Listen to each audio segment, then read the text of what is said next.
I'm going to show you two of my favorite ways to stitch leaf shapes. The first is fishbone stitch, or let's call this faux fishbone stitch because this is my preferred interpretation of a technical fishbone stitch. I'm going to start by bringing my needle and thread up through the fabric at the top of the shape and then back down about halfway down the center line. My next stitch will come up just to the left of my first stitch. We'll cross over the center line and go back down a little below the first stitch and to the right of center. My third stitch will be a mirror of the second. Come up just to the right of the first center stitch.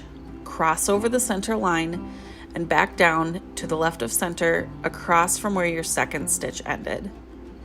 From here, we are going to continue moving down the outside edges of the shape, alternating left and right sides, always crossing over the middle line and keeping stitches roughly parallel or at the same angle.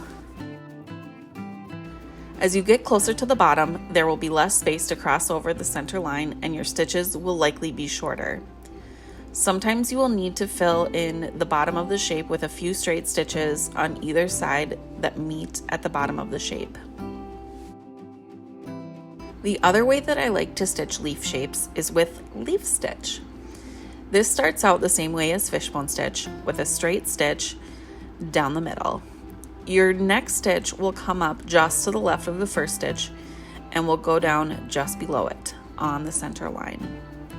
Your third stitch will again be a mirror of the second. Come up just to the right of the first stitch and down on the center line in the same hole you used to end your second stitch. Continue this pattern all the way down. Up on the left edge, down on the center line just below the previous stitches, then up on the right edge and down in the center in the same hole.